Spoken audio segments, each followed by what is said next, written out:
আমাদের সম্পর্কের শুরুটা হয় গেম থেকে।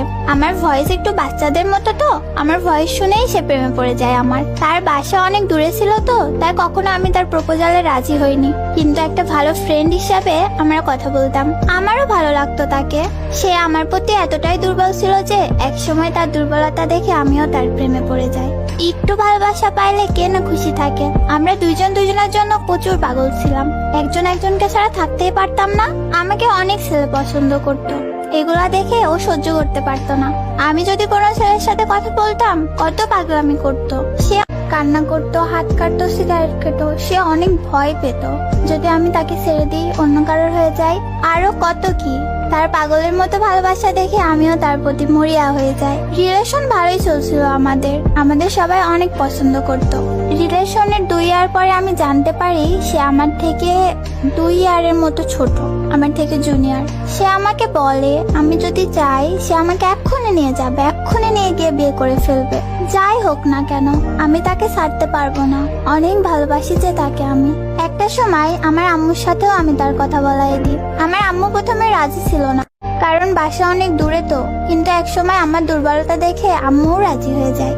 আমিও তার বড় বোন আম্মুর সাথে কথা বলি। ভালোই চলছিল আমাদের রিলেশনটা, অনেক খুশি ছিলাম আমরা।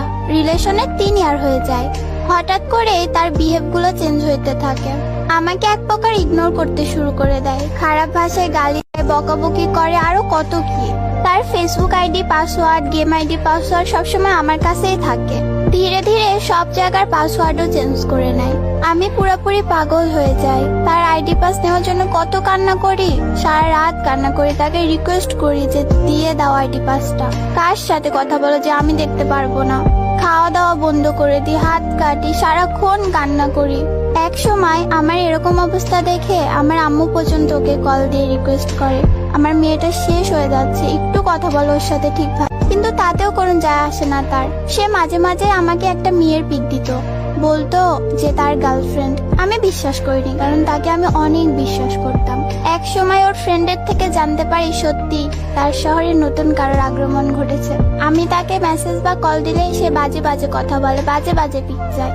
এক সময় আর সবকিছু সহ্য করতে না পেরে সবকিছু থেকে অফলাইন চলে আসি, তাকেও ছেড়ে দিই যাকে পাওয়ার জন্য এক সময় এত পাগলামি করতাম। অনেকটা সময় পার হয়ে যায়, তারপর আমার জীবনে খুশি হয়ে আসে অন্য একজন। ওই যে আল্লাহ কষ্ট দেওয়ার পরে সুখ দেয়, ওরকমই। হয়তো তাকে আগের মতো ভালোবাসতে পারি না, বিশ্বাস করতে পারি না, কিন্তু সে আমাকে রানীর মতো রাখে। ভালো আছি আমি তার সাথে, সে আমাকে খুশি রাখার সর্বোচ্চ চেষ্টা করে। ওর মাঝে আমি আমার আগের আমিটাকে দেখি। এখন আমার প্রাক্তনও তার ভুলটা বুঝতে পেরেছে, আমাকে ফিরে পেতে চাই, কিন্তু আমি পারবো না এই মানুষটার সাথে আমার সাথে যা হয়েছে তাই করতে। হয়তো তাকে এখনো ভালোবাসি, সেই জন্যই তো আল্লাহর কাছে একটাই চাওয়া, ভালো থাকুক, না পাওয়া ভালোবাসা।